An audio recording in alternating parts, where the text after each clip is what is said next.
venture capitalists see a lot of opportunities to invest in local startups. Among them, financial technology disruptor and innovator Aldo Carrascoso, co-founder and COO of San Francisco-based payment service provider Align Commerce. I talked to him about making it big in Silicon Valley and the Philippines as a viable location for startups. Watch this. Good evening, Aldo. Welcome to the show. Thanks for having me, Mitzi. And congratulations on being one of the hottest startups now. You're revolutionizing Silicon Valley with your company, Align Commerce. Tell us about this and this new technology, blockchain. Perfect. Align Commerce is a replacement for wire services and telegraphic transfers.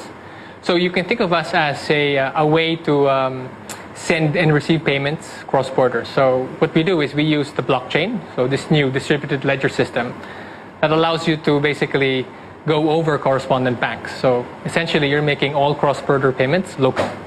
So it's easier, faster, and even cheaper. That's exactly what it is. Right. Now, you had a dream of making it big in Silicon Valley, and you did it. So you're one of the few Pinoys who are successful there. What did you take up? What courses did you take up, and how did you make it there? So I went to the Ateneo, and I took up psychology. You know, you can always take a business course. You can always take a finance course. But the real key is understanding people. So I took up psychology, and it allowed me to really, spend a lot of time understanding human dynamics, organizational behavior, and all of those very important things that to this day, I think the tenets remain the same. Yeah, very important. And you started several ventures. You are a serial entrepreneur. Mm-hmm. So before Align, tell us about these other companies that you started before. Yeah, so I moved to the States around 12, 13 years ago. I actually entered the Babson Entrepreneurship Program. It's an MBA program. The good thing about it, one of the big things it had to come up with was a startup. So I had an opportunity to start my first software company in Boston in 2006. And essentially, it's called Verigo. So think of Verigo as Match.com or Tinder for companies. So what it did was it was able to match companies in the US looking for partners in Asia. So a lot of people were asking me, it was like the BPO boom of 2006. So instead of people asking me, I created a database that allowed them to first find software providers, at the same time find great matches. What does it take to start up one of these businesses? Is it easy for a Filipino, an ordinary Filipino to do this? You need a lot of money? I think the common misconception is you need investments and money. Yeah. I think the most important thing is always look for a compelling and groundbreaking idea. Of course, doing a startup isn't about creating version 20 of something that's created version 19.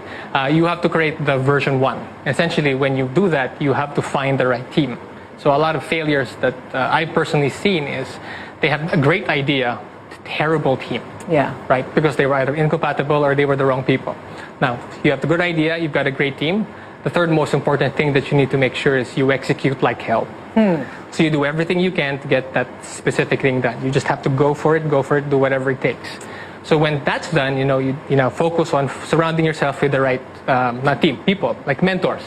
They help you, they advise you, they open doors. I personally went out of my way looking for mentors in Silicon Valley, finding people who could open doors, and they actually were the ones that introduced us to some of our largest VCs. And then eventually you create something called your assembly line. An assembly line basically are measurable steps that allow you to find out or scale your business. Yeah. So there. Great tips. Now, finally, you're also very passionate about promoting the Philippines as a viable location for startups. Yeah. Why? I think, we've got such great talent in the Philippines. So one of the things that people don't know is Align Commerce. So we're backed by Kleiner Perkins, Coughlin Byers, Recruit Strategic Partners, and Silicon Valley Bank. I am fortunate enough to be part of or have been backed by some of the world's largest VCs. These are the same guys behind Google, Amazon, and Twitter. And wow. To be part of that team, to be part of that kind of backing is tremendous. And one of the things I always subscribe to is Align was actually made in Salcedo Village, but it had the valuation of Sand Hill Road. So, in fact, we have some of our engineers expatriated to the United States, specifically to teach. Wow. We were transferring IP. And, what's interesting about that, Mitzi, is they weren't even supposed to go home. The only reason why they went home was because their visas were going to expire, and we didn't want them to have any problems in the future. So we're now exploring alternative ways of bringing that knowledge over, because I think they are some of the first engineers to do blockchain payments in the world. And right now, it's a very interesting great talent. I mean, I wish we had more time. We'll need to have you back here when you come back, and you're back every now and then. Thank you very much, Aldo Carrascoso of Align Commerce. Thank you very much, Missy.